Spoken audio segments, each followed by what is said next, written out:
बीजापुर शहर में city development को लेकर आज फिर चला महानगर पालिका का बुलडोजर।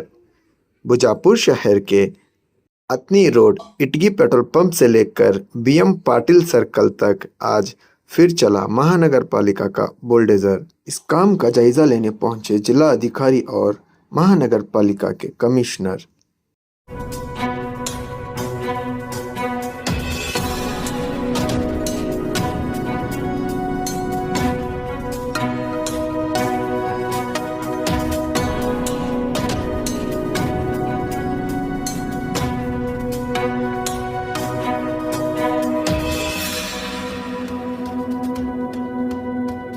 ಎಲ್ಲರಿಗೂ ನಮಸ್ಕಾರ. ನಿಮ್ಮೆಲ್ಲರಿಗೂ ಗೊತ್ತಿರುವಾಗ ಈ NH548B ರಸ್ತೆ ಇದು ಟೋಟಲಿ 103 ಕಿಲೋಮೀಟರ್. ಆದರೆ ವಿಜಯಪುರ ಜಿಲ್ಲೆಯಲ್ಲಿ ಮಹಾರಾಷ್ಟ್ರ ಬಾರ್ಡರ್ ಇಂದ ನಮ್ಮ ಇಂಡಿ ಬಿಜಾಪುರ್ ಸಿಟಿ ಬಂದು ಇಲ್ಲಿ ರಿಂಗ್ ರೋಡ್ ಅಲ್ಲಿ ಇದು ನಮ್ಮ ನಗರವನ್ನು ನಗರ ಮಧ್ಯದಲ್ಲಿ ಹೋಗುತ್ತದೆ. ರಿಂಗ್ ರೋಡ್ ಅಲ್ಲಿ 7 ಕಿಲೋಮೀಟರ್ ದೂರ ನಾವು ಶಾಲೆ ಅಭಿವೃದ್ಧಿ ಮಾಡ್ತಾ ಇದೀವಿ.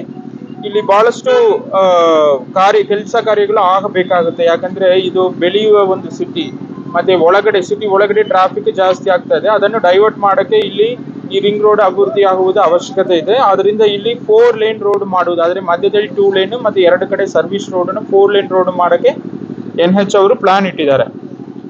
ಆದ್ರೆ ಈಗ ಸುಭಾಷ್ ಚಂದ್ರ ಬೋಸ್ ಸರ್ಕಲ್ ಇಂದ BM ಪಾಟೀಲ್ ಸರ್ಕಲ್ ವರೆಗೆ ಸುಮಾರು 4 ಕಿಲೋಮೀಟರ್ ರಿಂಗ್ ರಸ್ತೆಯಲ್ಲಿ ಬಹಳಷ್ಟು ಒತ್ತುವರಿ ಇದೆ. ಆದ್ರೆ ಮೆಜಾರಿಟಿ ಎಲ್ಲ ಟೆಂಪರರಿ ಸ್ಟ್ರಕ್ಚರ್ಸ್ ಇದೆ. ಆದ್ರೆ ಸೀಟುಗಳು ಮತ್ತೆ ಏನಾದ್ರು ಸಣ್ಣ ಪುಟ್ಟ ಟಾಯ್ಲೆಟ್ ಈ ತರ ಇರುವುದು. ಸೊ ನಾವು ಈಗಾಗಲೇ ನೋಟಿಸ್ ಕೊಟ್ಟಿದ್ದೀವಿ. ನೋಟಿಸ್ ಕೊಟ್ಟದಿಗೆ ಬಹಳಷ್ಟು ಮಂದಿ 99% ಅವರೇ ವಾಲಂಟಿಯರ್ ಆಗಿ ತೆರವುಗೊಳಿಸ್ತಾ ಇದ್ದಾರೆ. ಒಂದೆರಡು ಮಂದಿ ಸ್ವಲ್ಪ ತಕರಾರು ಮಾಡಿದ್ರು, ಅವರಿಗೆ ನಾವು ನಮ್ಮ ಕಡೆಯಿಂದ ತೆರವುಗೊಳಿಸುವ ಕಾರ್ಯಾಚರಣೆ ನಡೀತಾ ಇದೆ. ಈ ಒಂದು ಕಾರ್ಯಾಚರಣೆಯನ್ನು ವಿಜಯಪುರ ಮಹಾನಗರ ಪಾಲಿಕೆಯಿಂದ ಮಹಾನಗರ ಪಾಲಿಕೆ ಆಯುಕ್ತರು ವಿಜಯ್ ಮೆಕ್ಕಲಕ್ಕಿ ಅವರು ಮತ್ತು ಸ್ಥಳೀಯ ಜನಪ್ರತಿನಿಧಿಗಳು, ಮೇಯರ್ ಮತ್ತು ಇದರ ಕಾರ್ಪೊರೇಟರ್ ಅವರ ಒಂದು ನೇತೃತ್ವದಲ್ಲಿ ಆಗ್ತಾ ಇದೆ. ಅದೇ ರೀತಿ NH ಅಲ್ಲಿ ಡಬ್ಲ್ಯೂ ಅವರು, ಪಾಟೀಲ್ ಅವರು, ಈ ತರ ವಿವಿಧ ಇಲಾಖೆಗಳು ಎಲ್ಲ ಸೇರಿ ಮತ್ತೆ ಪೊಲೀಸ್ ಇಲಾಖೆ ತುಂಬಾ ಪ್ರಮುಖವಾಗಿ ಅವರ ಒಂದು ರಕ್ಷಣೆಯೊಂದಿಗೆ ಈ ಕೆಲಸ ಕಾರ್ಯಗಳು ನಡೀತಾ ಇದೆ. ಸೊ ಸಿಟಿ ಬೆಳೀಬೇಕಾದ್ರೆ ಈ ತರ ನಾವು ಕಟ್ಟುನಿಟ್ಟಾದ ಕ್ರಮಗಳು ಕೈಗೊಳ್ಳುವುದು ಅವಶ್ಯಕತೆ ಇದೆ. ಮುಂದಿನ ದಿನಗಳಲ್ಲಿ ಕೂಡ ಈ ತರ ನಾವು ಮಾಡಿದ್ವಿ. ಬಟ್ ಸಾರ್ವಜನಿಕರ ಹತ್ರ ಒಂದು ಬೇಡಿಕೆ ಏನಂದ್ರೆ, ನೀವು ಗೊತ್ತಿದ್ರು ಒತ್ತುವರಿ ಮಾಡಕ್ಕೆ ಹೋಗ್ಬಿಡಿ. ಯಾಕಂದ್ರೆ ನೋಡಿ, ಈಗ ಗೊತ್ತಿದ್ರು ಒತ್ತುವರಿ ಮಾಡಿದ್ರೆ ಮತ್ತೆ ನಿಮ್ಮ ಪ್ರಾಪರ್ಟೀಸ್ ನೀವೇ ತೆರವುಗೊಳಿಸೋ ತರ ಆಗುತ್ತೆ. ಮುಂದಿನ ದಿನಗಳಲ್ಲಿ ಆದ್ರೂ ಒತ್ತುವರಿ ಮಾಡಲಿದೆ ನಿಮ್ಮ ಪ್ರಾಪರ್ಟಿಯಲ್ಲಿ ಬಿಲ್ಡಿಂಗ್ ಕಟ್ಟಿಕೊಳ್ಳಕ್ಕೆ ವಿನಂತಿಸಿದೆ.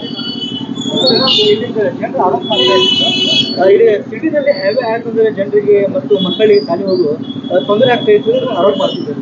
ಸರ್ವಿಸ್ ರೋಡ್ ಇದೆ, ಅದಕ್ಕೆ 2 ಸೈಡ್ ಸರ್ವಿಸ್ ರೋಡ್ ಕೊಡ್ತಾ ಇದೀವಿ. ಅದರಿಂದ ಸರ್ವಿಸ್ ರೋಡ್ ಅಲ್ಲಿ ಟ್ರಾಫಿಕ್ ನಿಧಾನವಾಗಿ ಇರುತ್ತದೆ. ಮಧ್ಯದಲ್ಲಿ ಕ್ಯಾರೇಜ್ ಅಲ್ಲಿ ಸ್ವಲ್ಪ ಸ್ಪೀಡ್ ಇರುತ್ತದೆ. ಅದಕ್ಕೆ ಅವರು ಕರೆಕ್ಟ್ ಆಗಿ ಪ್ಲಾನ್ ಮಾಡಿ NH ಇಂದ 2 ಸೈಡ್ ಸರ್ವಿಸ್ ರೋಡ್ ಕೊಟ್ಟಿದ್ದಾರೆ. ಸೊ ಶಾಲೆ ಮಕ್ಕಳಿಗೆ, ವಯೋಧಿಕರಿಗೆ, ಮಹಿಳೆಯರಿಗೆ ಏನು ತೊಂದರೆ ಆಗಲ್ಲದೆ ನೋಡಿಕೊಳ್ತಾರೆ. ಈಗಾಗಲೇ ಅಗ್ನಿ ರೋಡಿಗೆ ಬ್ಯಾರಿಕೇಡ್ ಬಿಸ್ನೆಸ್ ತೊಂದರೆ ಆಗ್ತಾ ಇದೆ ಅಂತ ಹೇಳಿ ಅಂಗಡಿಯವರು ಆರೋಪ ಮಾಡ್ತಿದ್ದಾರೆ.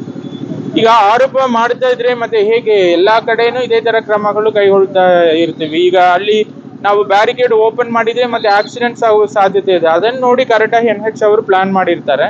ಸೊ ಈಗ ಆದ್ರೂ ಕೂಡ ಬಿಸ್ನೆಸ್ಗೆ ಏನು ಅನುಕೂಲ ಮಾಡಿಕೊಡಬೇಕು, ನಾನು ಈಗ ಇರುವ NH ಡಬ್ಲ್ಯೂ ಮತ್ತು AW ಅವರ ಹತ್ರ ನಾನು ಸೂಚನೆ ಕೊಡ್ತೀನಿ.